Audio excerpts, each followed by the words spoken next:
I like Drake. I think he's a dope artist. But when he sent the record, we were overseas. And I'm sitting there and I'm like, I don't like it. I was like, what does this have to do with Wu-Tang Forever? I'm not getting on that.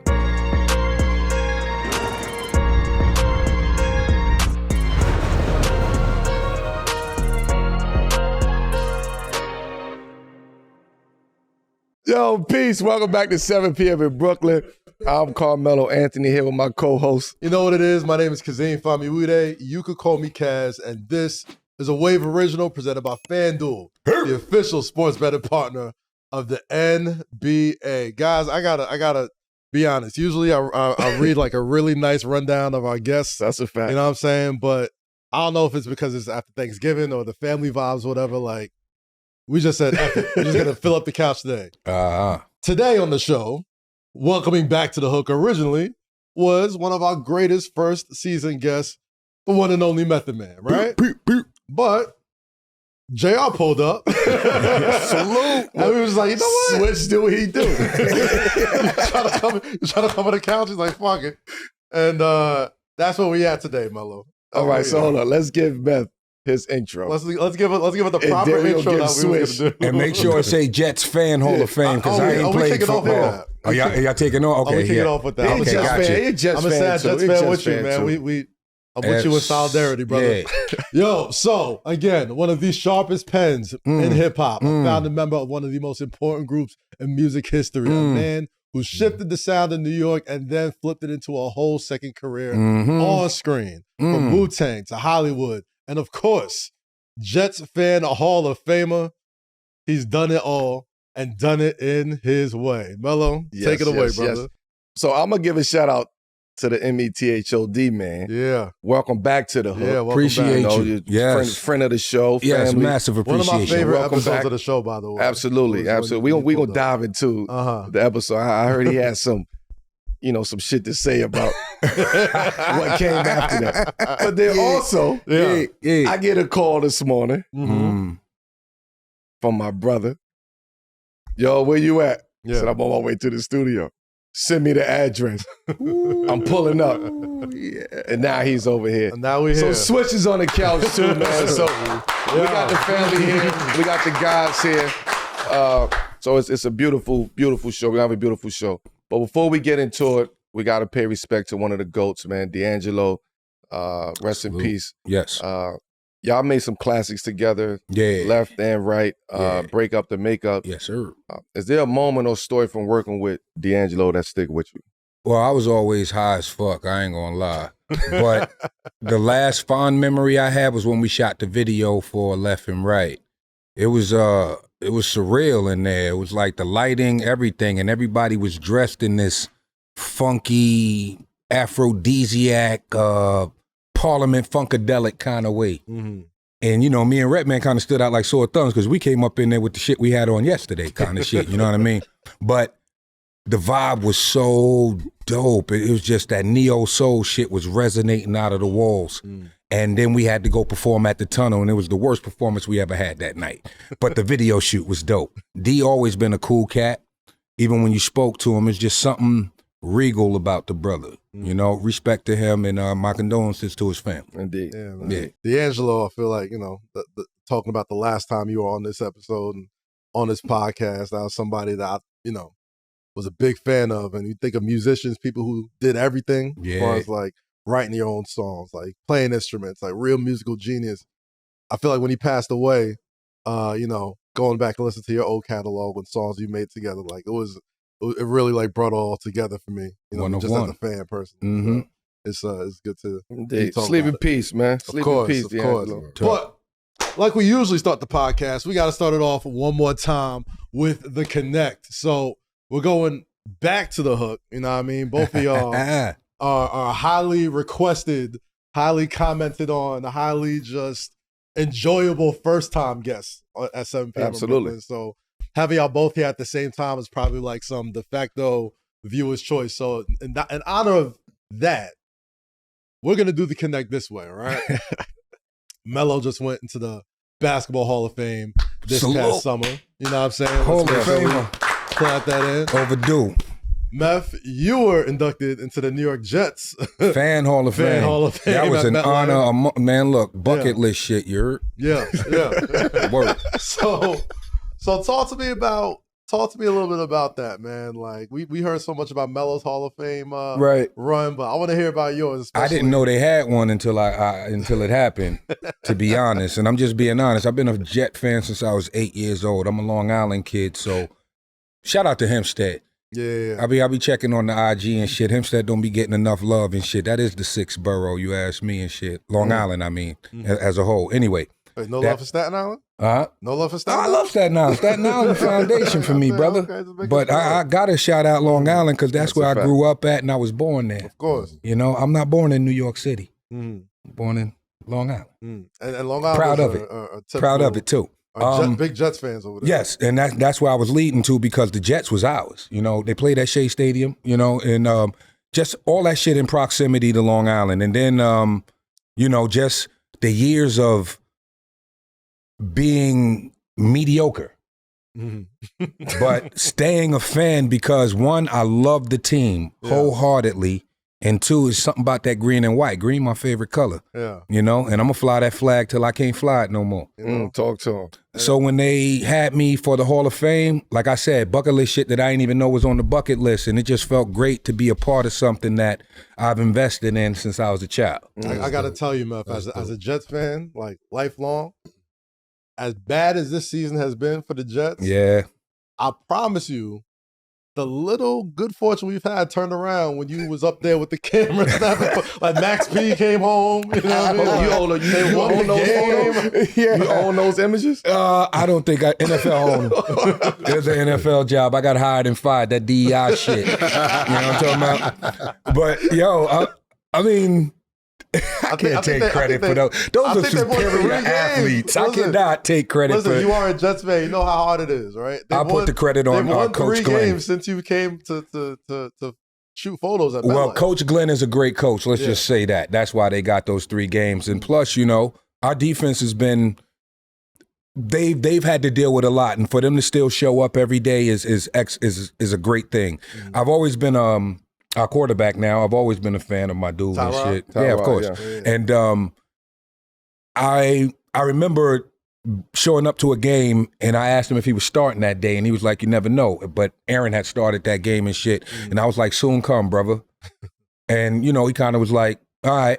Yeah. And you see what he did. He did his numbers out there. And that's not a slight against Fields, who I love him too. You know what I mean? I just feel like in a different time, maybe a different team, he could probably flourish a little better with a different kind of scheme. System. As far as offense goes, a different system.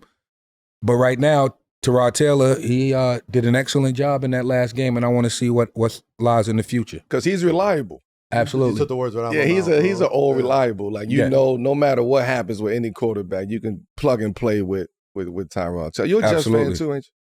Nah, bro. You know I'm not a Jets fan. You're a Jets fan? Who you fuck with? Nah, I'm a Cowboys fan. Oh, yeah. All right, y'all got a good right now. Yeah. You see how he said that? Shit got a good right now. Got to get it to you. I'm not one of those Cowboy fans who just every year we're going to win the Super Bowl and just talk crazy. I'm very realistic of where we at. And fortunately, we starting to play, better than we've been playing. So I'm just chilling right now. Y'all had a lot of injuries, brother. You know what I mean? The ball sometimes just don't bounce the way you want it to. Yeah, man.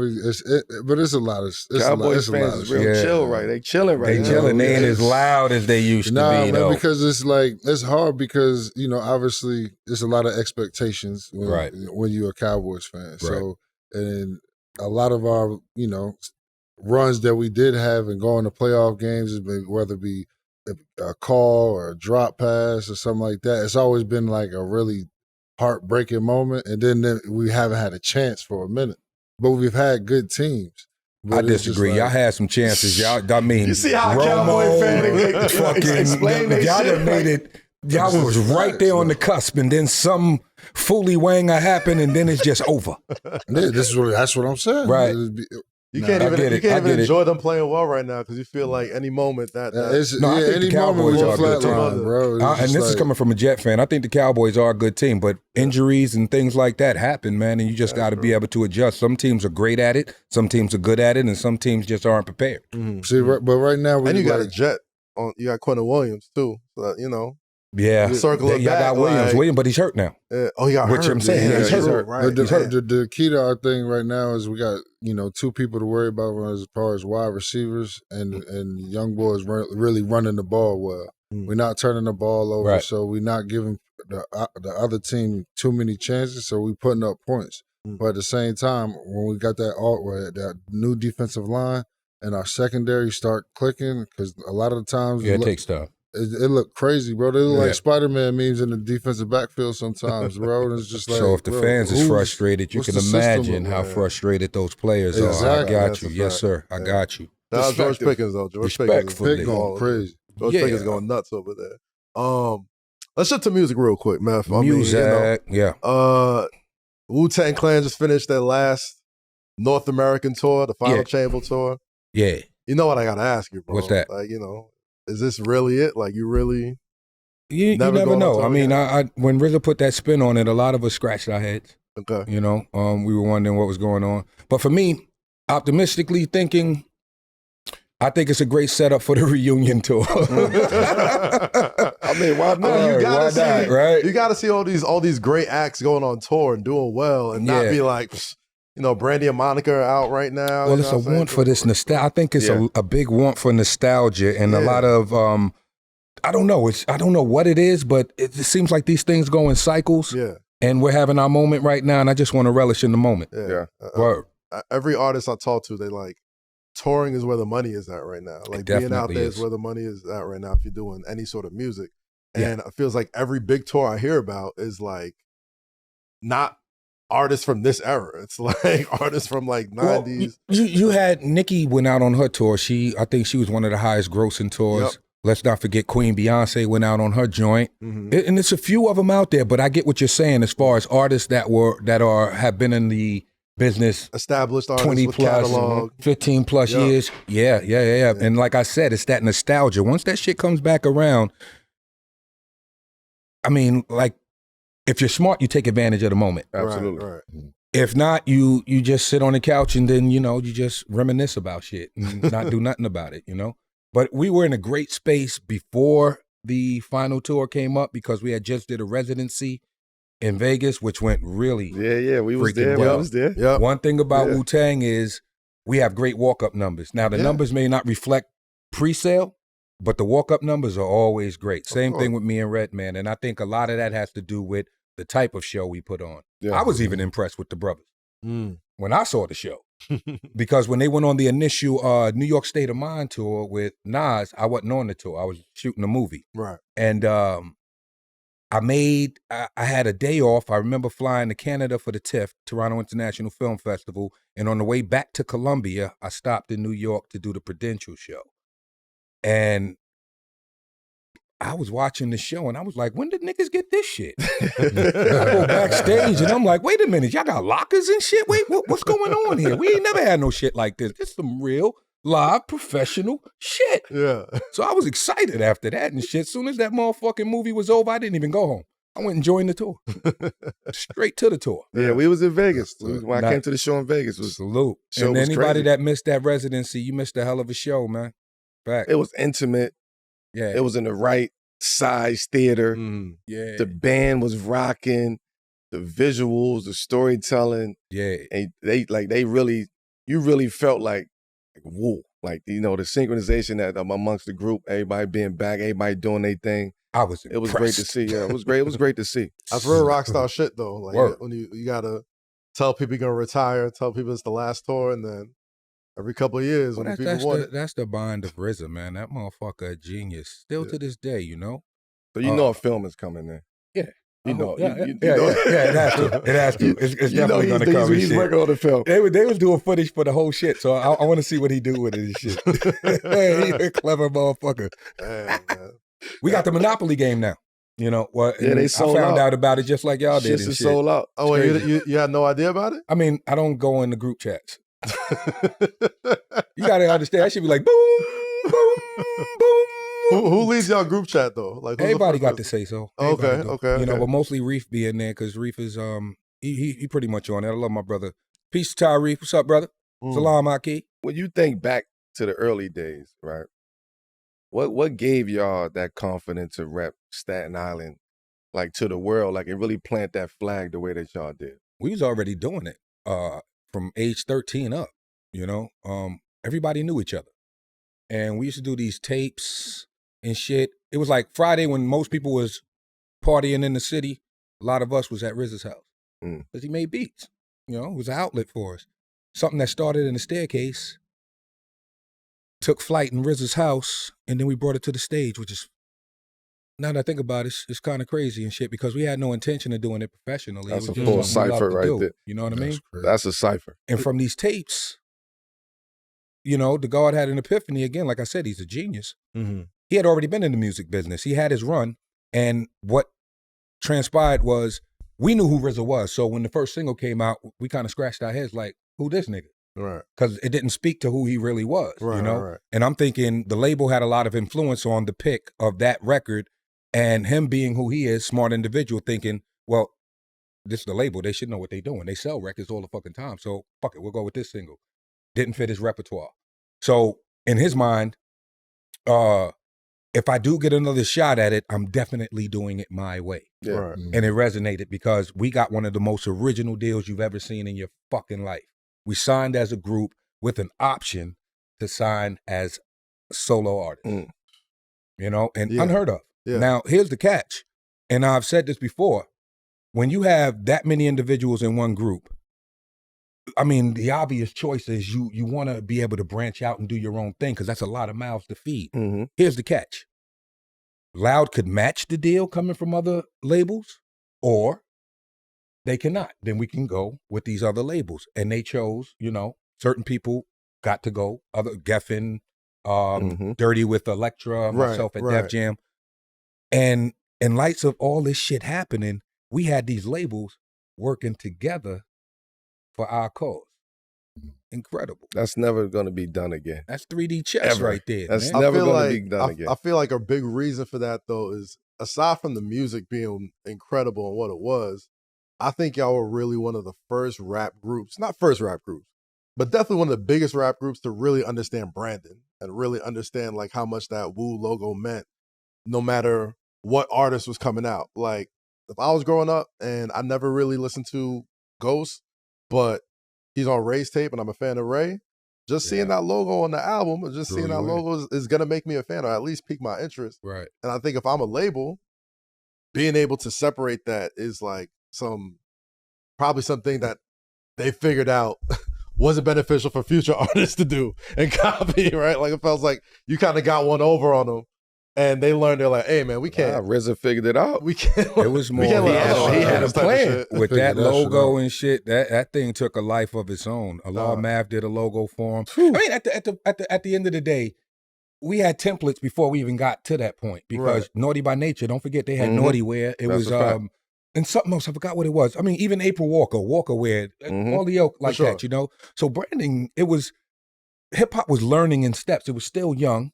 It wasn't even 20 years old yet. It was still young. But as the music progressed, so did the business aspect of it. And certain individuals paid attention enough to know, wait a minute, there's value in this or there's value in that. And that logo, once that shit took over, it was like, you ain't even have to know anybody's face because we presented the logo before we even presented our faces. So you're going to be familiar with this before you're familiar with anybody else in this fucking group. Bang. Also, if you think of Batman, I was just about to say, right? Like if you think of Batman, when you see that shit in the sky, you know what time it is. Like they flipped the Batmans. You know what I mean? As far as like now we knew when we put this sign out into the world, the bees is flying. The bees is flying. And Dirty came up with the killer bees. Unbelievable. Yeah. Unbelievable. Fun. I mean, I would recommend this shit for anybody. Like just 15 minutes of fame, it's so intoxicating. And I mean, Andy Warhol called it right, because now we're living in the age where anyone can get that 15 minutes of fame. It depends on what you do with it once you in the door. Now, I always say the preaching, bring them to the church. But the pimping, keep them coming back. That's where the tithe come from. Talk. Man, so, switch over there like yo. I was walking into all this shit. I don't know what he got himself into today. I mean, it's always interesting hearing your perspective on so many things, whether it's music, whether it's, you know, film, whether it's, you know, just the Wu-Tang and Brandon and just spiritually, like your health, everything about you is like always really interesting because you've kind of had a front row seat to a lot of shifts in hip hop, right? Like whether it was, you know, the sound, whether it was, you know, how people dress the culture, whether it was collaboration, whether it was working in big groups, working with labels, whether it was the business side. In your 3 decades in this stuff, especially now, there's so much talk on Billboard about where hip hop charts now and where money is going and all that type of stuff. Right. In your 3 decades, what do you think changed the most in hip hop? The business side, culture side, or the sound? The business, definitely. Well, all 3, but I would say the business more than anything else because you can monetize anything now. And these kids are so fucking smart that they are, I mean, look at Kai Cenat. I mean, you look at this kid and shit, I don't even know what the fuck he do. You know, but he getting paper. And I salute, I'm saying, and I salute excellence. So salute to you, Mr. Cenat. It's nuts, man. What are we talking about? Yo, they done broke the mold. Hey, they got these young, they broke the mold. They get the cheat code right there. Man, they are the cheat code. Cribs. They figured it out. They get cash. If they can figure, they figured it out at a young age. Yeah. 13, 14, 15, 16. And we still trying to joke on them because they don't even know what a rotary phone is. They don't got to know what the fuck a rotary phone is. If you could read and you can count, you're going to be fine. Yeah. But a lot of cats don't have the motion to pivot, though. Like, you know what I mean? Like, and I related to a lot of cats, like, you know, we play with, you know, a gang of players on different teams and everything else. And like, and some cats just, you know, after the game, it's just like all they knew was hoop. Yeah. So it's not like they was ever, they could transition into other things to where it was just like, you know what I'm saying? Like, so I'm not gonna lie, I had to figure it out too. But it's like, it's for whatever reason, I think it's harder for a lot of people to just, you know, pivot. And that's why when we was talking and we keep talking about all the accolades and shit you've done, it's like, I'm sitting here thinking like, I know because I watch and I'm a fan, but you sit here and just continuously run it up like, yo, bro, you pivot so much. Yeah. And like, you doing, like, you work, bro. There's a lot of cats don't have that desire or even capabilities to figure out or be that creative to do that. You know what I'm saying? I appreciate you, brother. That's Bill. That's a different mind. That's a different like mindset and approach. Like I think we learned from just hearing shit like, yo, man, 3 years after the league, you fucked up, or 5 years. What You know did what I that mean? do Like, to y'all? Like, what that paranoia like, you know, because you see a lot of players be up here and then leave. Your boy, for instance, that's in Chicago. He's doing a documentary about him or whatever and shit. And he was in the NBA, but now he opening up the mailbox with no key. What's the guy's name? Anybody? You know what I'm saying? Chicago? That's New York. Oh, Sebastian. That's here. Yeah, he went to Lincoln. That's here. Okay, yeah. That was my class. Yeah, that's his class too. You know, that's a younger. Wow. We came out of high school together. But I'm like that. The question I think I'm trying to ask is that anxiety that you guys carry, not just in the game, but after the game. Once the lights turn off and it's no more basketball. Yeah. Like, what direction are guys looking into, or are you paranoid about what your next direction is because of all the failed stories and shit? Well, that's what he was saying. Yeah, like for me, like it's different because like at the end of the day, I ain't in the Hall of Fame. I wasn't no superstar. I was, you know what I mean? I was Robert. It depends on who you ask, nigga. It depends on who you ask. No, but brother. I was just saying in the grand scheme of things, Absolutely. like when people think about dudes who retire, a lot they gonna think about him way more than they're gonna think about me when they remember the teams and remember that the player that he is and was. So And I'm cool with that. I'm cool with who I am. I know who I am and all that. But at the same time, I got kids too. Yeah. I got family too. Yeah. That money stopped coming in how it was coming in at one point. And you know what I mean? You got to start really, I can't. Nope. Relationships fall. Like you can't, your outlet which was at the highest level, you can't even get that no more. Mm-hmm. You know what I'm saying? Especially as an athlete. Yeah. That's what one thing about, like, you know, I feel like for like musicians, y'all could do that shit. You could run it for a minute. Like you could tour and, you know what I mean, you could perform shit for as long as people, you know, you got relevancy and whatnot, and people want to still hear you. But shit, you can only run, that ball gonna keep bouncing for so long, bro. You know what I'm saying? Your last shot. Your last shot, shit. I feel like Odell caught a lot of heat for that this week, right? I think he was on the pivot, and I think he's talking about how, like, you know, $100 million ain't really $100 million, and how he ran through it. And, you know, I think Shannon Sharp, I think Chad Ochocinco, they were just like, nah, like how does that happen? Well, $100 million. That's $100 million. Let's not get that. It's not 100, but it's not really $100 million in over a 5-year span. Pay attention, y'all. Right, Mm-hmm. like you talking about taking 58 to 60%, you know, 58% or 48%, half your check. Mm-hmm. Right, so that 10 goes to 5 over 5 years. Right, so now within that 5, now you got other taxes that you got to pay. Pay taxes in every state you play in. Right, so now you got taxes alone that's going to hit you. Boom, you can't do nothing about that. Right. Then you got to live. You got to get a house. You're going to take care of your moms. 4% agent fee. You got your agency fee, right? So you got all of this shit that's happening within that $5 million now, because you ain't working with 10, you working with 5. So now you got to bust down to 5. Wow. Yeah. Right? Yeah. And you telling you yes, you got to change your lifestyle, but your lifestyle changes drastically. Oh, yeah, 100%. And that drastic lifestyle change it's not fucks you up mentally. Traumatized. Right? That's the gray area that fucks a lot of athletes up. Okay. Because they sit in this space of transitioning from having this to now got to budget on a day-to-day basis. I got to budget how I'm going to pay my mortgage. I got to budget how I'm going to pay my car note. I got to budget on food. Like, it's a lot of shit that you almost become back.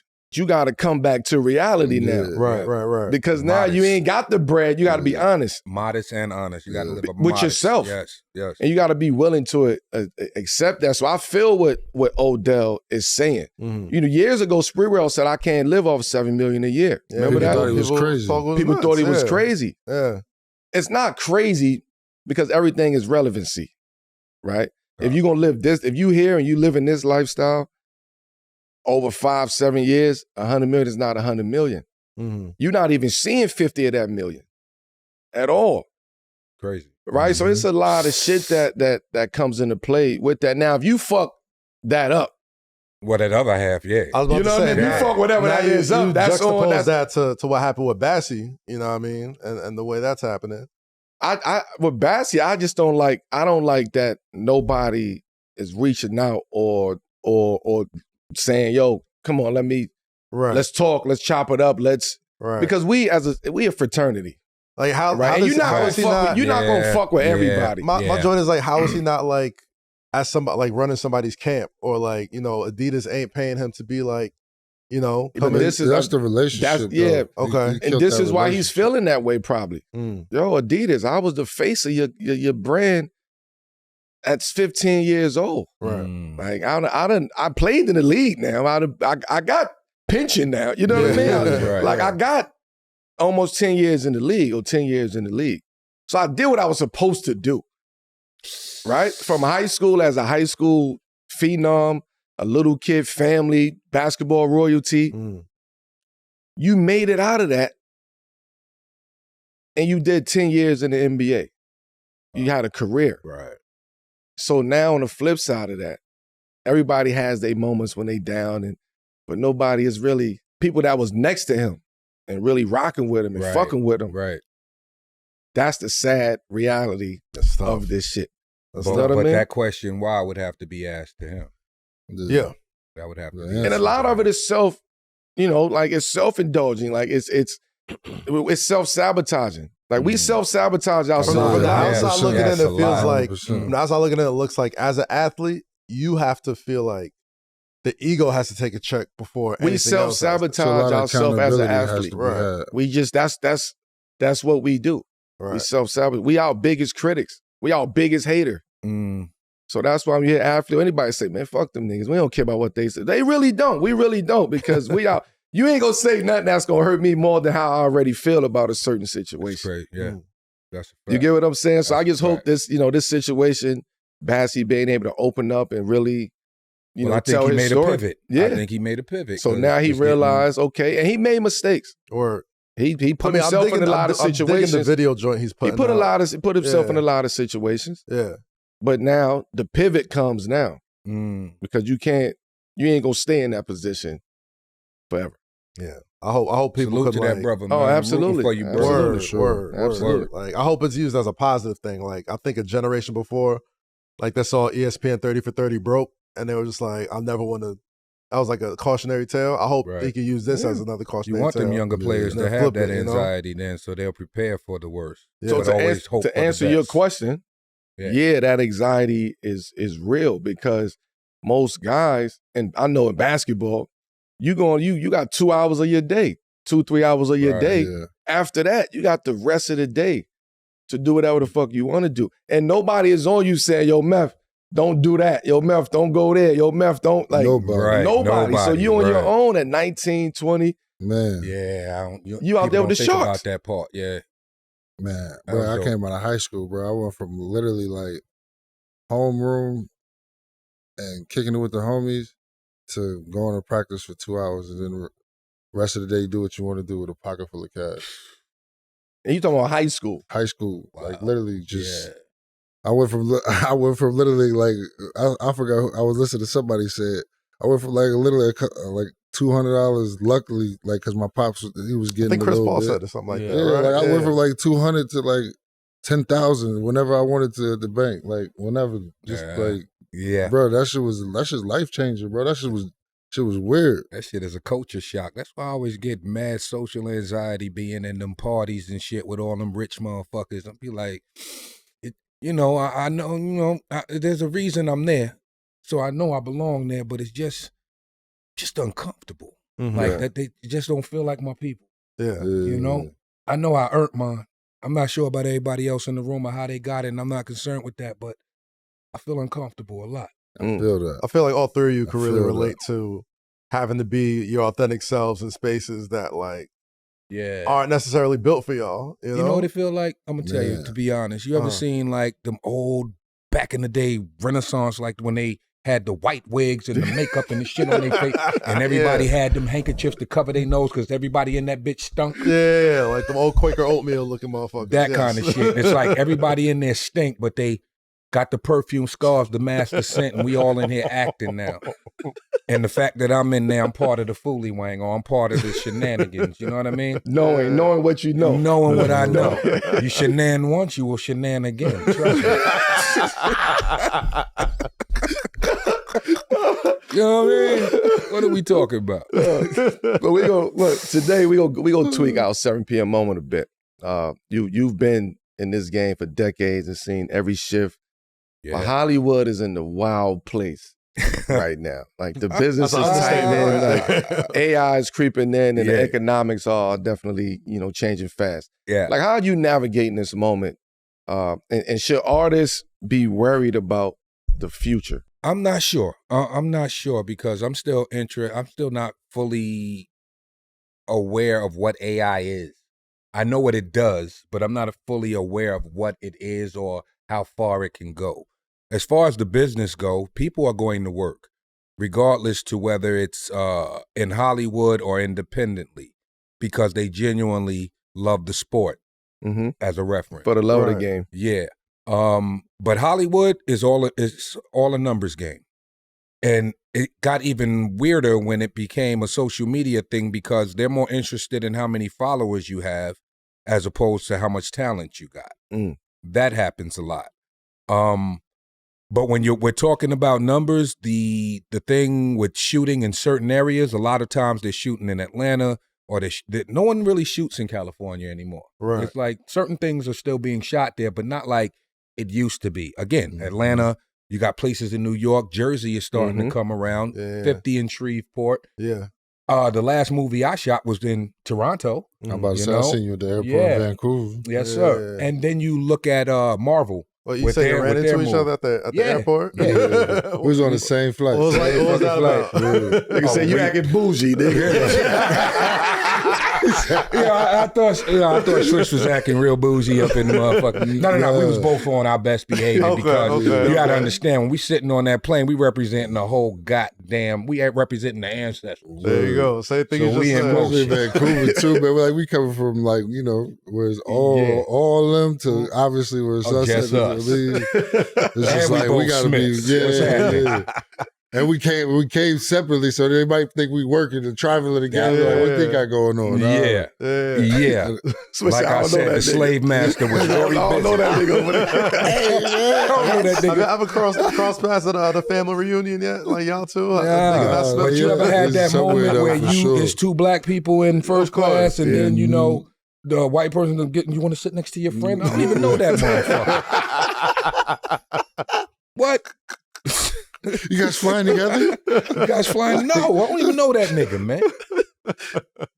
I like my window seat. Stop playing with me. Since we both got your hair, when's the first time y'all linked up or y'all met before? Well, that was playing. That was the first time y'all ever met that day? I randomly run into athletes all the time, man. I randomly run into actors, superheroes and shit. Yeah, I fight crime at night, right? That's a fact. How did everybody sleep safely last night? You guys good? It's because I was on the job. Out there patrolling. It's funny because I ran into him. I went home. I told my lady, I was like, man, babe, you ain't going to believe it. She's like, what? I ran into Meth on the plane. She's like, for real? I was like, yeah. She was like, because she was shooting those shit up there. So I'm like, she's like, oh, he's probably working up here. God damn it, he's taking my job. Ain't no way. Ain't no way. Let me ask, I asked you about the AI in the future. Yeah. Like, you golf, right? And you golf everywhere. And you golf with the best of them.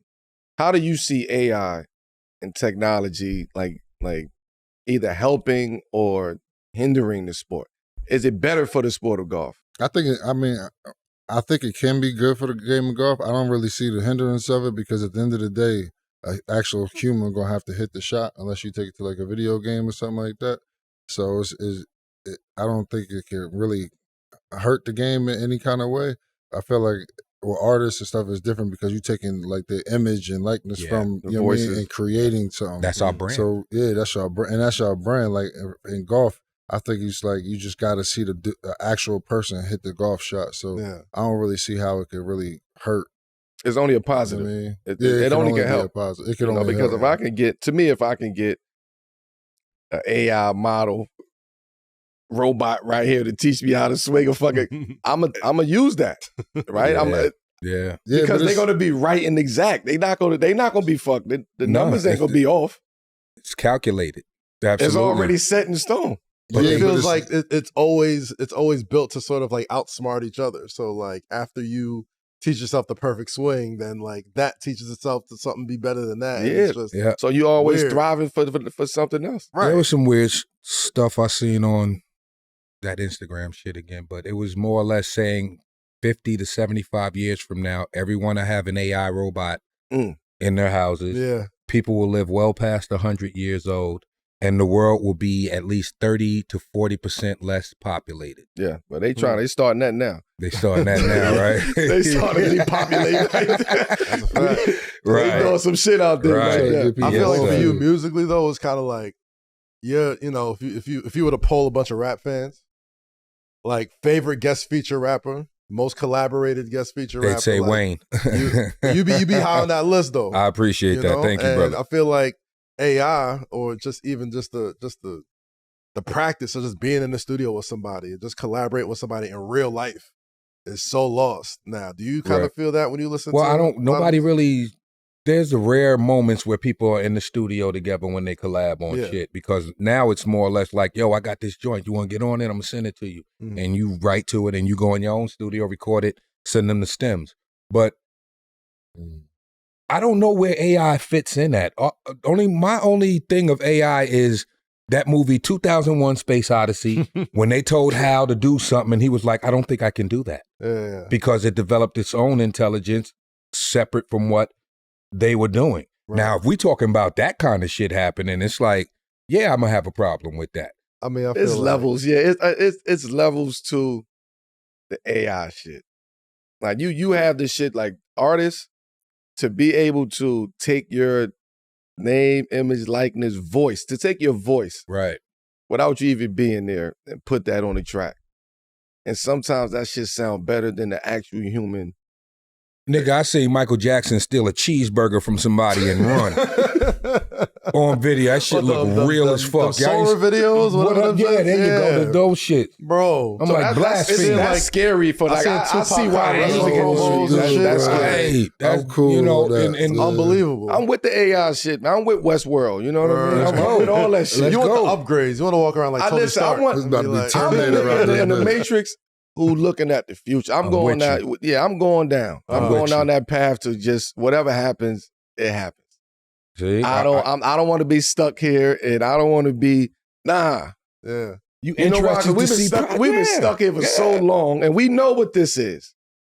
So why not experience something totally different? I want change. I want to evolve. We all supposed to evolve. It's about evolution. I think it's all cool in moderation, though, man. Nah, man. I feel like I want a flying car, nigga. Like I want to go fly a car. You want to live like a Jetson, bro. Like, bro, you live like... Yes. Well, I want to live like a Jetson. Well, there was a time when cars didn't go past 30 miles per hour. Yeah. Now they doing $120 in 6 seconds. I'm saying, what's futuristic shit? They making buildings higher and higher and higher. Yeah. They in the sky. In the clouds. Right. You see the shit they doing in Japan? I was literally just about to say, like, anytime they got vertical farming. I scroll Japan on Instagram or something. They got vertical farming from the ground to the sky. I don't know what they got. So if we don't get with the program, we gonna be left behind. This is all I'm trying to say. That part. I'm going over there. Don't worry about it. It ain't happening here. FanDuel is the #1 sports book for same-game parlays. From points and rebounds to threes and assists, FanDuel is the best place to build your player prop story. Combine your favorite picks into a same-game parlay or track every stat live all in one easy-to-use app. Whether you're backing a breakout performance or riding with your favorite star, FanDuel gives you more ways to play and more reasons to cheer. So bet on the players you love the way you want. Head to FanDuel.com/7PM to sign up today. FanDuel, official sports betting partner of the NBA. Must be 21 or older and present in select states for Kansas in affiliation with Kansas Star Casino, or 18 and over and present in D.C., Kentucky, or Wyoming. Gambling problem? Call 1-800-GAMBLER or visit FanDuel.com/RG. Call 1-888-789-7777 or visit ccpg.org/chat in Connecticut or visit mdgamblinghelp.org in Maryland. Hope is here. Visit gamblinghelplinema.org or call 1-800-327-5050 for 24/7 support in Massachusetts, or call 1-877-8-HOPE-NY or text HOPE-NY in New York. NBA games during the holidays are a tradition that's been around for as long as we can remember. But when the holidays start to feel a bit repetitive, reach for a Sprite Winter Spice Cranberry and put your own twist on tradition. A bold fusion of cranberry and winter spice flavors, Sprite Winter Spice Cranberry is a refreshing way to shake things up this sipping season. Whether you're cheering courtside, watching your favorite players hit the floor, or just enjoying the game at home, Sprite keeps the moment crisp and refreshing.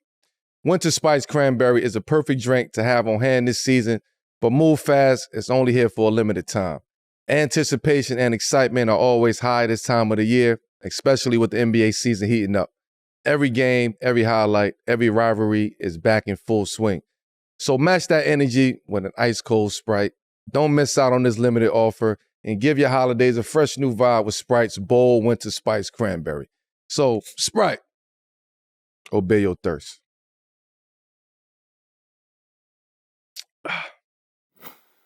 The season's heating up and DoorDash has a way to keep fans in their bag the whole way through.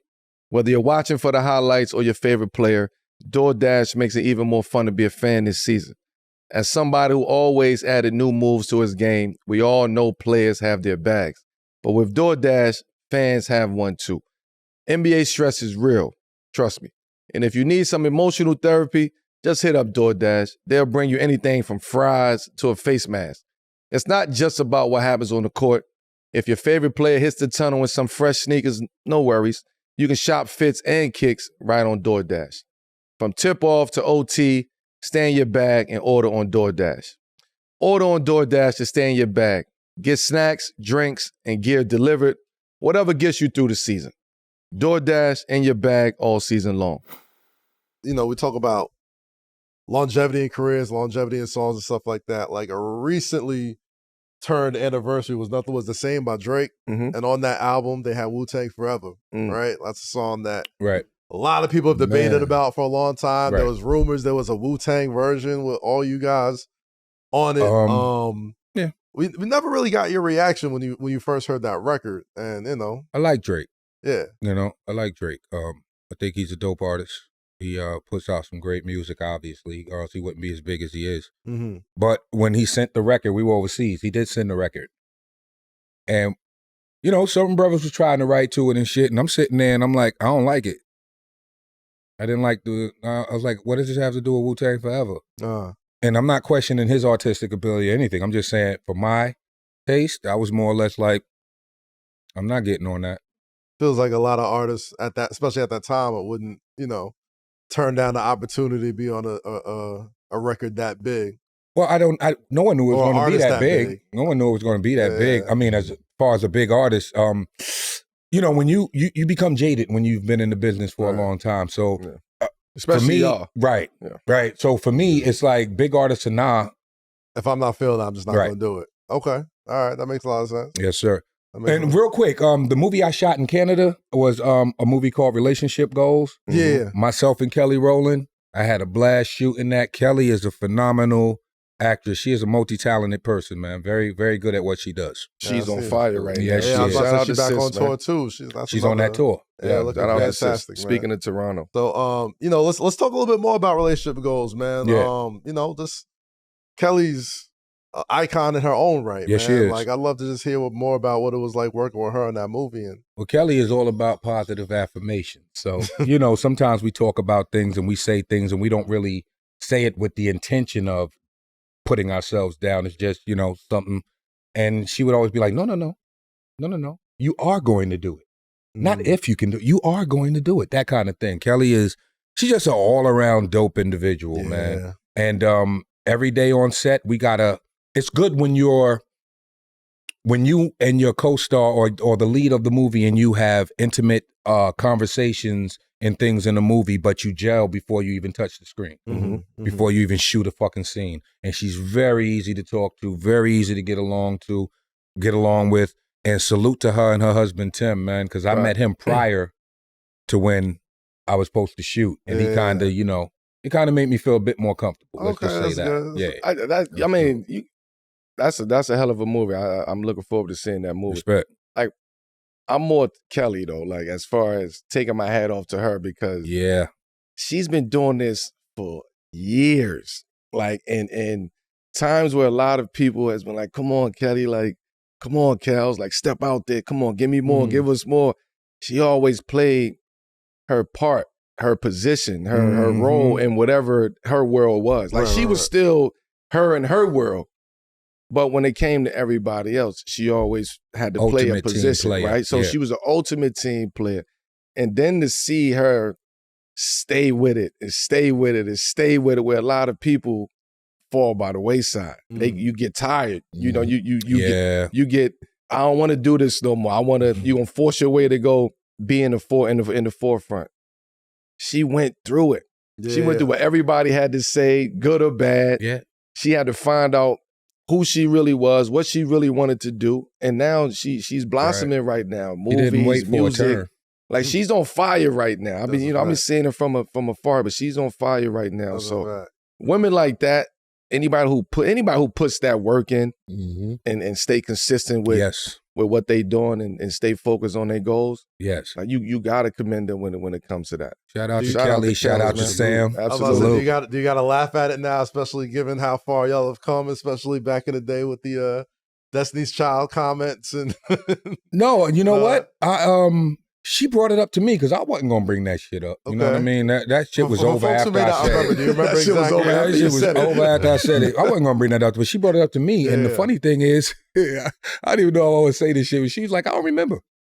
She didn't remember. She didn't remember. So for folks who may not be like familiar, remember, like what was exactly said between me and Kelly? Yeah. About that? Yeah. Nothing. It was more or less like I laughed it off like, damn, okay. Well, I guess it was nothing then. We'll just leave it at that. It's one of them nights I was on to Cal. Exactly. One of them nights, baby. You know what I mean? But those moments, that moment, what actually happened, and people can refer to the video if they want to, because again, I'm past this shit. Mm-hmm. I was at one of the lowest points in my life. You know what I mean? And it's like, I was 1 foot away from broke. $1.99 from broke. Let's put it that way. Let's just say that. And I'm speaking metaphorically, but and not just monetarily, but spirit. Just broke. And I was looking for an outlet, looking for validation.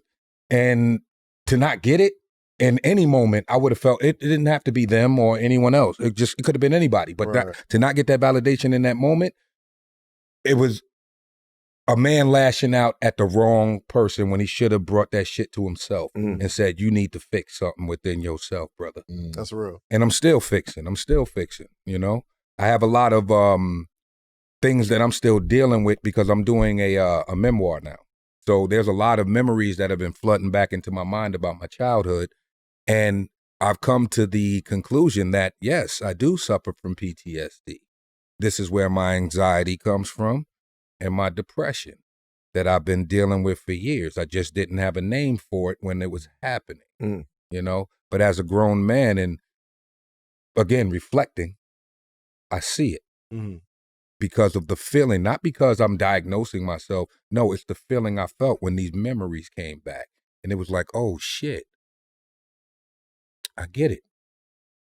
I'm still broken. I'm still working on it. I'm fixing things every day, every day. None of us are perfect, though. We're not going for perfect. I find my perfect and imperfection. And I'll leave it at that. And it feels like the hardest thing a lot of times for a lot of men to do is to just like admit that there's no finish line for like fixing yourself. You know what I'm saying? Like I feel like a lot of men we're goal oriented, you know, so it'll feel like, as a man, you're not supposed to expect love. As a man, you're supposed to expect to provide something. Yeah. Get the job done. Provide something. But it's beautiful to hear you say that though, man. Like no, life is beautiful. Don't get me fucked up, y'all. Life is fucking. Trust me, life is fucking beautiful. Last time he came over here talking that, people started to reach out like, every guru. You had people wanting to give me therapy. You had people, you know, there was a lot of people applauding it and saying that in that moment, that vulnerability. It spoke volumes to people who don't have a voice or whatever. And then there's those people that was like, brother, if you need a shoulder to cry on, and I'm like, get the fuck out my DMs, we all nigga. Go do this shit. That's just we love, man. I get it, man. I understand. People are very empathetic, and again, I can respect all of that. That's awkward sometimes. I'm good, y'all. I'm happy, man. I'm good. The key to that is it's always a work in progress. We always a work in progress. That's a fact. But we got to get into a new segment. Imagine that presented by Xfinity. Oh, shit. This is where we step I like games. into alternate NBA realities. Now that we got our guy Swish on the couch. And look how one decision could shift careers, legacies, and whole eras. Yeah, think of it as like some the 7 p.m. version of What If, right? Like we're just going to put out a scenario that might have happened and let's just talk about it. One moment that has happened in Knicks history that I think still keep people up at night. The drafting of Steph Curry, 1 pick away 09 from being a New York Knick in 2009. We all seen the photo of Steph in the Knicks shirt at the workout, like looking, you know, even disappointed that the Warriors picked him that day. But in this edition of Imagine That, if Steph Curry was drafted by the Knicks, how does that change Steph's career? Floor is you. It's 2009, right? Like, are you on the? You still in Denver? I'm in Denver. Yeah, I have nothing to do with the Knicks at this point in time. No Knicks. So if we think in 09, right? Like this is rough times right now, right? How does a young Steph coming into that situation before anybody, change the way we look at Steph Curry now? Steph is out of New York in 4 years. Yo, people forget them ankle surgeries. No, listen, ankle surgeries. They would have. Right, so you saying I'm laughing, but let's New York would have ran him out of give it town. context of why we laughing. Who was the coach though? Who was the coach? God, if I had Was to it guess, Isaiah? Was Isaiah 09? Larry Brown? No, Isaiah or Larry? Larry was here. it was Larry Brown. Larry Yeah, Brown. right. It was Y'all can either get the Larry proof Brown right there. Y'all got Yeah, he would have been And out of then there. Steph was battling injuries his first couple of years. He would have been out of there. So by was the time D'Antoni? Steph would have got But healthy, it was D'Antoni was coaching though. huh? Does that he'd have change been it? straight. D'Antoni? he'd have been If straight. he was That's what's- healthy, Wait, where was that? In Stat? Phoenix. Nah, That was yeah, in Phoenix? Yeah. yeah. D'Antoni was there. I don't know. That's interesting. That's a little interesting. I don't know. It's the ankle surgeries though. What, he had like 3 or 4 of them in his first couple of seasons. Yo, this I is- think, this at prop that point in shit- time, in 09, Nah, that's real. You can drink Oh, that. in 09, That's if my- Steph is, if he's drafted by the Knicks, then they have they centerpiece. Yeah. They have their corner piece of the organization. But mind you, nobody knew Steph was going to be this Steph. That's I mean, a Everybody fact. was counting him out. That's a fact. Ankle, he was injury prone, he couldn't play. Nah, that's a Everybody fact. was counting him out at those first couple years. Right. Mm. They was big on Johnny Flynn. So Steph Big really on- had 2-3 years. Was it Ricky Rubio of was a in that head draft start too? Yeah. Before to he get even healthy and get his body right yeah, and get the game, learn the game, from a mental standpoint, right? Think about how much it took for Steph to be healthy. That's a mental, that's for sure. anxiety right there, what you talking Yeah, about. I already know. It's like I ain't gonna get this money. I ain't Come gonna on, get this ankle. shot, my ankles, I Shit. ain't gonna get a chance. Right. Oh, know? wow, yeah. So you gotta go through Yeah, I all of think that. about that. Every time you start, you're doing well, take a step back. Mhm. That's hard on the mental. So basically, that motherfucker wouldn't last 4 years. I don't think so. I don't You think know so. what I mean? By 2013, he would have been off to.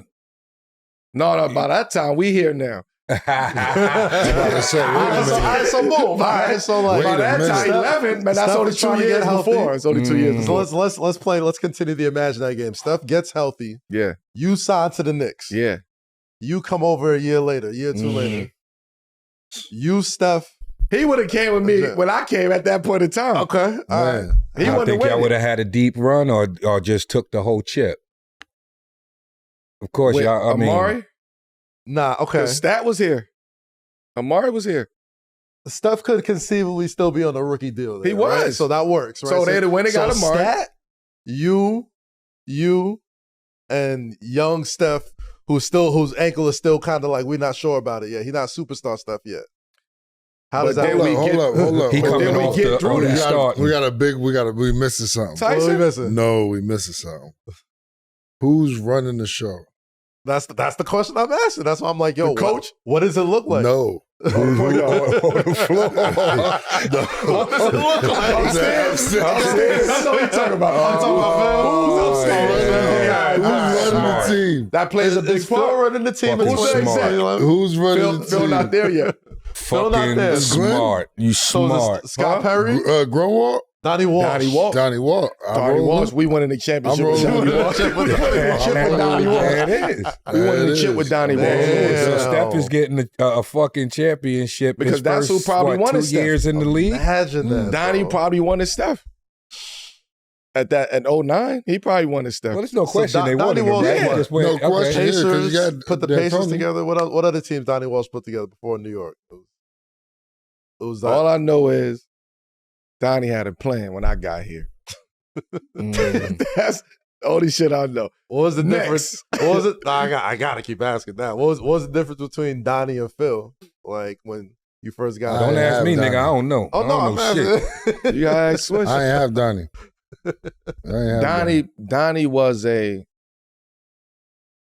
Donnie was cut from the cloth at like he's a go-getter, Okay. right? He's a very he understands what type of team of a makeup of a team that he really wants. He want smoke. He wants static. He want motherfuckers who put you on your back, knock you out. Like he want these type of athletes, but also smart that know how to win. Mm-hmm. Right? So he know what type of team he want.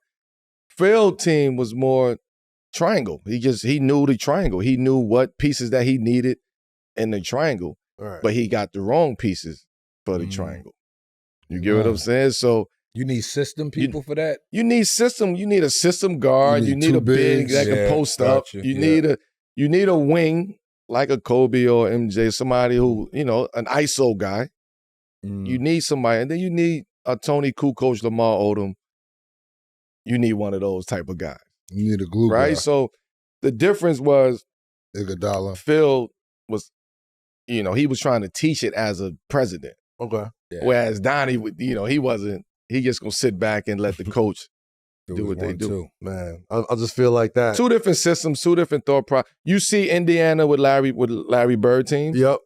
It's Donnie Walsh right? running that team. Yeah. Tough guys. Yeah. All of those teams. They fight. They do this. You know what I mean?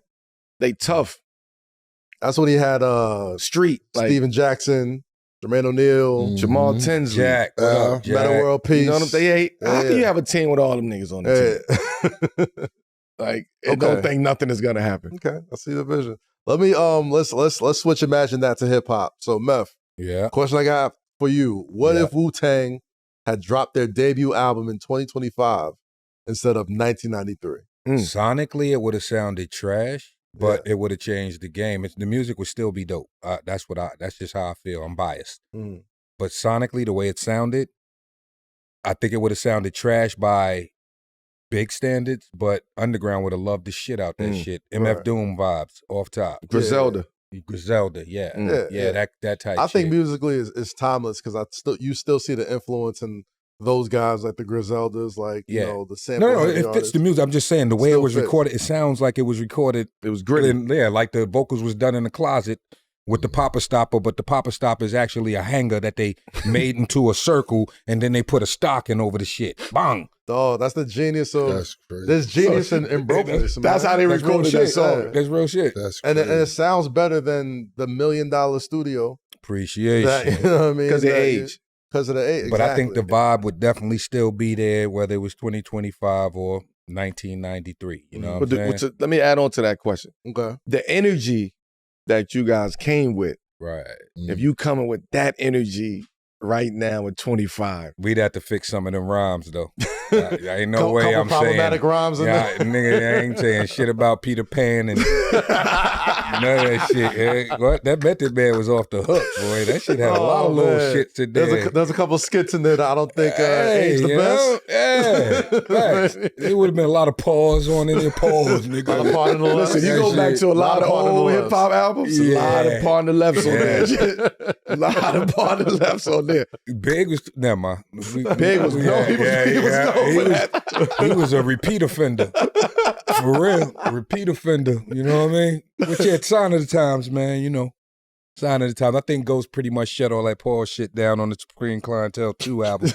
Pretty nice skit on there, It's like, I'll blow your head smooth off. Fuck all that pause. Right? I love it. Imagine the NBA all in one place, made easy. As a proud partner of the NBA, only Xfinity puts you courtside with the biggest games, real-time highlights, and multi-view in 4K that lets you watch up to 4 live games at once. Stream it all just like I do. Stay locked into rivalries, the stories, the culture, all the teams, all the moments, all in one place. Xfinity, imagine that.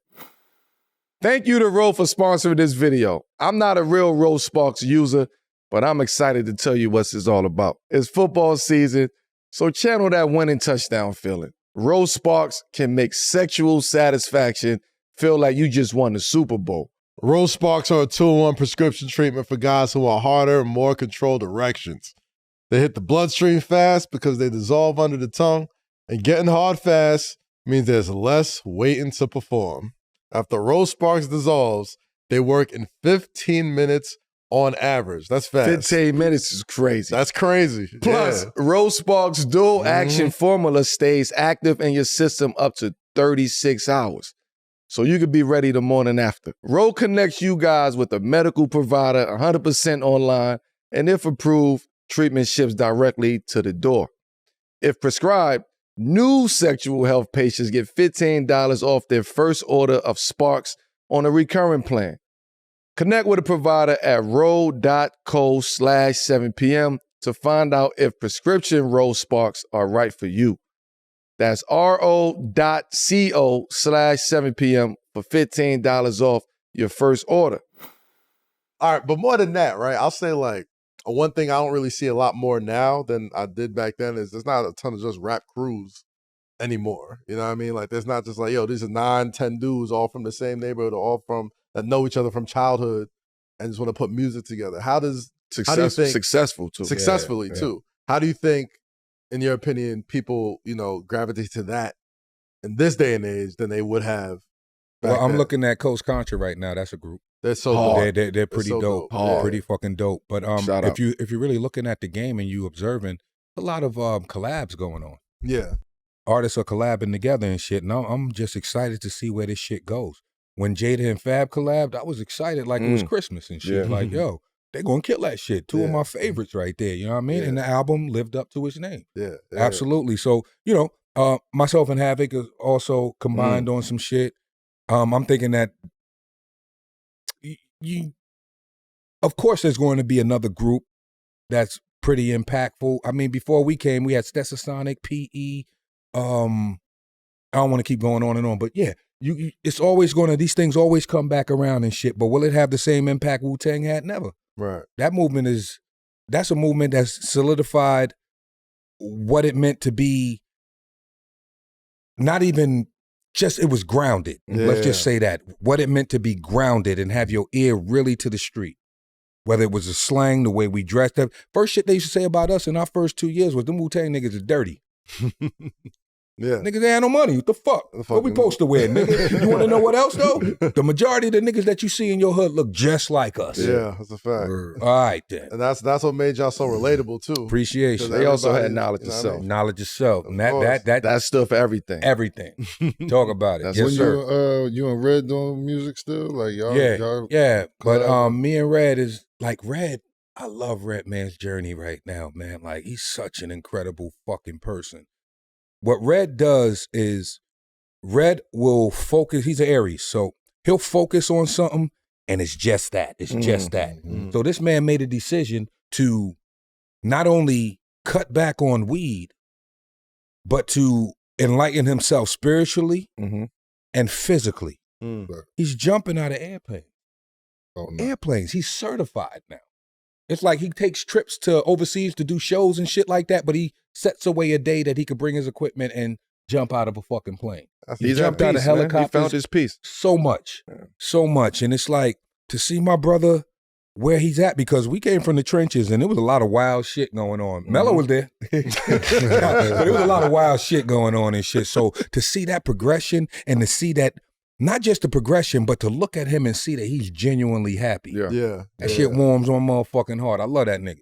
I feel like in the same way, there was probably a little bit of embarrassment of people wanting to come and like give you a shoulder to cry on for that sort of mental health journey. I think people seeing that's like, it makes the opposite effect too. Like people need to see our rap heroes grow old and do, dope shit and stay physically fit. Yeah. And stay be like cool still with it. that though. And you know what I mean? And cool be content shit. with Be cool with getting old. Yeah, Exactly. no, I don't think there's anybody in hip hop that like, at least definitely physically, as far as like the health journey and, staying, just connected and grounded. As far as like hip hop artists, more than like you and like, like Jadakiss and like a couple other folks out there. There's a few like, others. so There's a few. Just some bunch of people us out aren't as in the forefront. Yeah. I mean, Ace Hood is Ace he's Hood on the the journey. work big time. I love what Wiz Gunna's was on it. doing. Wiz Khalifa was on Wiz a Khalifa. crazy health Gunna's journey. still I in love his what young Gunna's phase, doing but I with love that man's dedication. Keep going, Gunna. Word is bond. Yeah. The thing is this: the physical part we do to compensate for what's going on inside. People, it takes a different kind of discipline to get your ass up and go beat your body up for an hour and a half. And not just that, to come back and do it again, And people focus so much on what it's going to feel like prior to the workout that it deters them from even going. Mm-hmm. I say focus on what you feel like after the workout. Yeah. And revel in that. You did something that day. You know what I mean? So it's a beautiful thing to see hip hop getting healthy, and it gives a great message to the ones coming after. Yeah, because I feel like we might have lost that for a while, and I hate seeing the artists that I love growing up like have health complications and not being able to take care of themselves like going forward, whether it's through faults or not. Like I love seeing what you've done, to kind of like bring health not just to like rap fans, but just like young black men anywhere who just like listen to you. I appreciate you, but again, there was so many that came before me, and there are going to be so many that come after me. What I love is that people from my generation are the ones doing it. Yeah.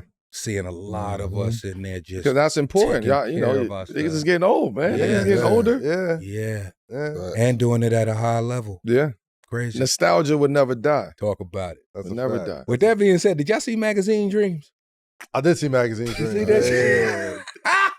Okay. Yo, shout out to Jonathan Majors. He's an incredible actor, man. Yeah, he was great in that, man. He was amazing. He was amazing in that shit. Like, that's definitely...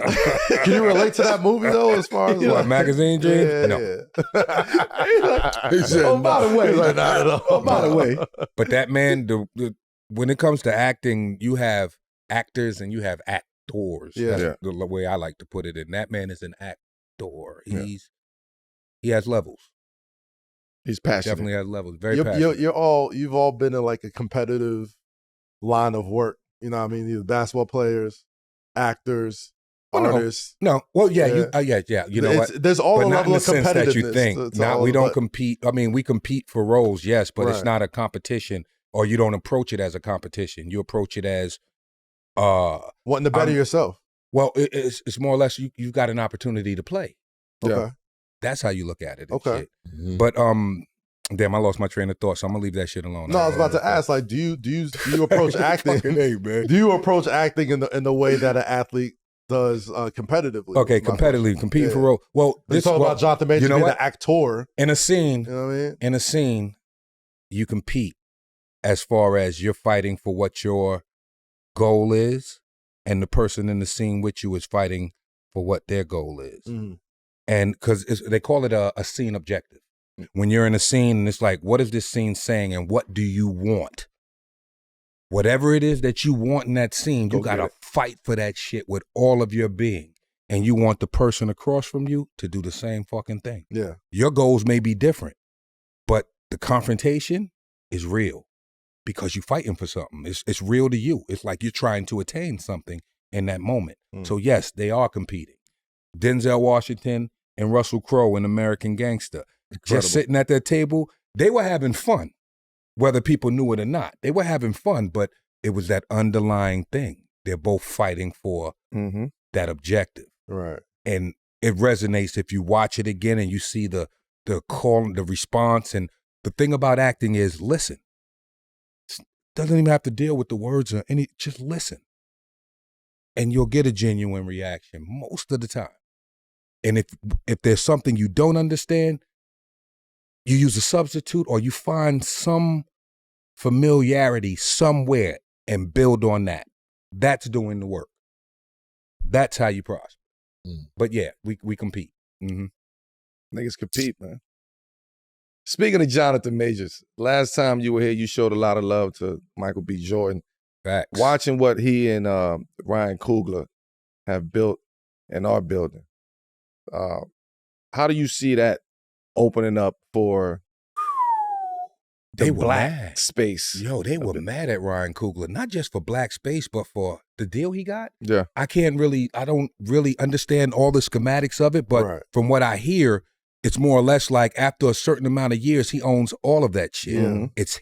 It's his property anyway, but however that shit works, that is a deal that a lot of people are mad at. Yeah. Not the people that make movies, but the people that pay for them. Yeah. They don't like that shit. They said he got like a George Lucas deal, like for Star Wars type. And he earned that shit. Yeah. He earned that shit. But as far as us being progressive, people don't see the value in Tubi sometimes. It's a big joke and shit, I right? love Tubi, man. Whether you know it or not, there is some good programming on there. And some of those movies, it's going to take one project Yeah. done in a manner that sort of like Tyler Perry did when he brought his shit from stage to movies, TV, the whole shit. Right. There's going to be somebody that steps in that space and it's going to change shit so drastically that roles aren't going to be written with color anymore involved in them. They're going to be written as people, period. So anybody can come in and read for it. It's not like we're looking for a Tom Cruise type or we're looking for a Denzel Washington type. Yeah. No, we're looking for a type. Okay. And it doesn't matter what shape, fashion, or form it comes in, we're just looking for that. Black entertainment is on the cusp of being exactly what we did to the fashion industry. We dictate what's cool and what's not, whether people want to fucking admit that shit or not. Hip hop dictates a lot of what's cool and what's not. When Allen Iverson came into the fucking NBA and he had the aesthetic, everybody wanted to do that shit so much so the NBA had to change the fucking rules and shit. So we dictate the pace of all this shit, and it's good to know that we are finally stepping into our power and making shit happen. That's a fact. But also to add on to that, to have the vision and the intellect to go do a deal like that part, right? And take the chance and say, hey, this is what I want. If not, fuck it. I'm going moving on. Like to stand on that is, that needs to be talked about. But he didn't have that option earlier on. He didn't have that option early on. Yeah. So when you got it, now you take advantage of that. Similar to what you said about RZA. Yeah. Early on, he realized, you know what? Once I get it back, I'm doing it my way. Yes. Absolutely. So you stand on it. I mean, when he did Fruitvale, I don't know how much or how handcuffed he was, but he did an excellent job. Absolutely. With what he had. Yeah. The last time we had you here, you said you had speaking of Coogler and Michael B. Jordan, you still had a desire to play Reggie Jackson. We working on that script. I was about to say, we got some updates from the last time. Reggie Jackson. We talk about the Reggie Jackson biopic. I still got to do my motherfucking more research on that man because he had so many layers to him as well. That's a fact. Okay. I mean, I spent time in the Bronx. I moved around a lot and shit. And I remember when the plane crashed, or was it a plane crash? Thurman Munson. Yeah. When Thurman Munson died, and everybody wanted a Thurman Munson bat and shit like that. That's when I discovered like Dave Winfield and people like that and shit. And it was more or less like they were fucking superstars, but nobody was a bigger superstar than Reggie fucking Jackson. He had his own candy bar. The shit was delicious. It was fucking delicious. Babe Ruth. Right? Babe Ruth, but round. That type shit. Looked like a big smushed piece of shit. Yeah. Like a smushed piece of doodle. Delicious. A nutty piece of doodle. That talk. A lot of wild shit there.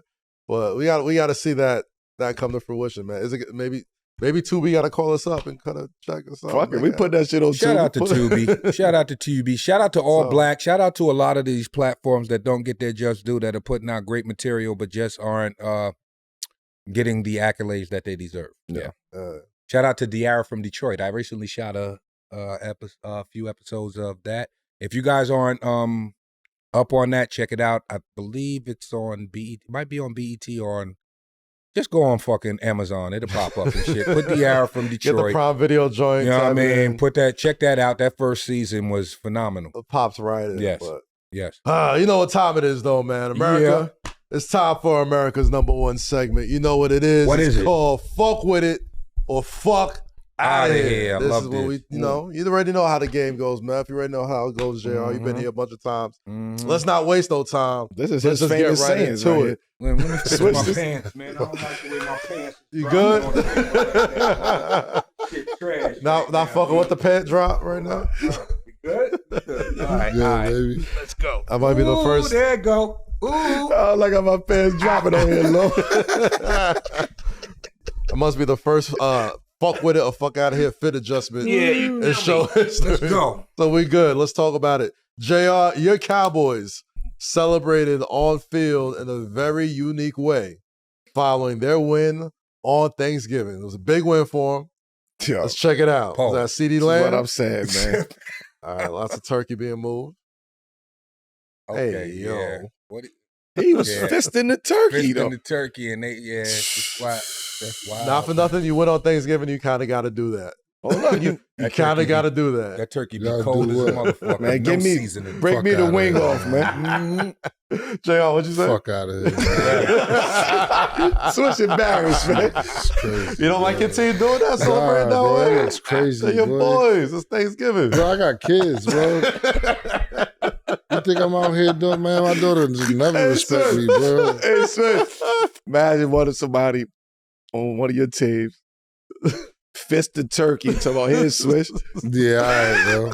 Take a bite. Yeah, all right, bro. Yeah. And you act crazy for too long, you might get hooked, bro. That's fuck out of here if I ever crazy. seen one, nigga. That's That a is fuck out of All here. right, so officially, That's nasty. fuck with it or fuck out of here. Trusting a turkey that your left tackle turned into a hand puppet. Now that is crazy. Fuck out of here. Get fuck out of here. That seems like a unanimous. I hope that turkey was good. I hope that turkey was good. I mean, congrats on the win and all, Cowboys.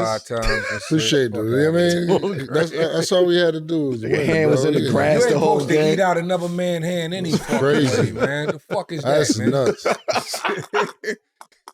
I don't even do my Nuts. children like that. My son, you know what I mean? Like, what the fuck is that, B? And you know it wasn't hot either because he put his hand straight in the joint. Why y'all going at the Cowboys? eating like a that? cold That was- turkey. There's God so many damn. other people. We got eating that. Dallas Purpose. producers, man. You know what I'm saying? I got you. I Got got some you. Dallas No, producers. Cow- over here. Cowboys Saying, bring though, that viewers, turkey be man. nasty as fuck. Cold, no seasoning. It's just turkey. God damn. Disgusting. But congrats on the win. Shit We look checked dry out- as fuck. All right, we go. We checked out a pair of shoes the other day. Oh, okay. All right. I know who this is. All right. The crop top Tim's guy, right? Is this what we Oh, doing? where he came back with some different new guys? shit? All right. So we checked out a pair of shoes the other day, but The we got to Jordan spin the Timbs? block on 831 on IG. Nah. Let's see what they got for us this time. I mean, this is somebody Yo. different. All right. Wait a minute. What the? Hold up. Those Cowboy 7s? Hold up, man. Flag on the play. That's Yo. crazy. Flag on the play, bro. Hey, yo. Nah. The Hee-Haw Sevens, man. That's what I was saying. Like, how do you? That's so many cultures in one shoe. You got the yeehaw on top. You got the sevens on the bottom. The Hee-Haw Sevens is That crazy. is nuts. I mean, The ingenuity of the internet never ceases I'm to fucking with surprise the me, yo. creativity, though. The creativity, Honestly, you gotta give it up for it a little bit. Like, just real quick, not to play devil's advocate, but you know, like the pants, you pull the pants over those, they're gonna drop right, bro. Nah. The pants is gonna drop right. You just gotta pull them over the boot part. And Yeah, then he you got sit shorts down on, like you man. was Right, earlier. and that shit like, start nah, coming. you see the shit start nah, we can't do that. The Hee-Haw Sevens is out of here. Yeah, fuck out of man. here. Oh, my God.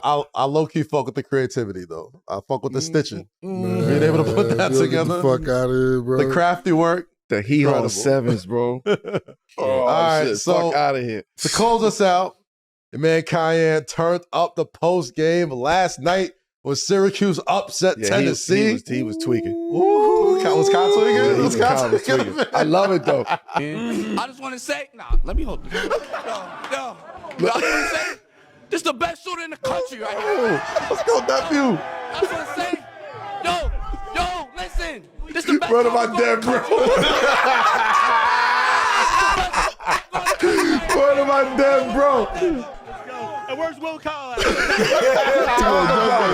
Man, talk about it. Talk your shit. Yeah, Turned up. I love it. Too much Brooklyn energy, man. Too much shit. Talk your shit, shit, man. youngin. I'm I love fucking it. with it. I'm fucking with it. Oh my boy. gosh. fucking That might be By the way, that was biggest- a great fucking win. Great win. You know what I'm That's saying? tough. Tennessee in the dome. That's tough. We take that win. Man, You know what I'm A saying? plus, I heard him, I say, yo, man, fucking with it. welcome to college. Con- This is what you're supposed to Word. experience right here. That might be the Word. biggest fuck with it we've ever given on 7 Nah, I, Yeah, fuck with it. Brooklyn. I He love the fucking energy because with usually he cool. You know what I mean? Usually he Dog. laid back, he cool. I had to look at it twice. I'm like, that's really him? Nah, he turned. He knew he You was gotta about to make go. sure they AI. He know the campus was lit.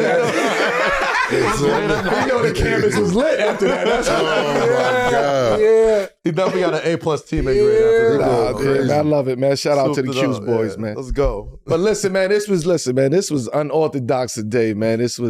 We didn't plan this today. We had Meth coming on the show, but we ain't know if my brother's gonna be on here today. Wait, But this is what The we energy do, is man. good though. I love it. Energy man. is always good over at 7 Appreciate p.m. it, man. You know, we take care of family. Yes, family sir. take care of us.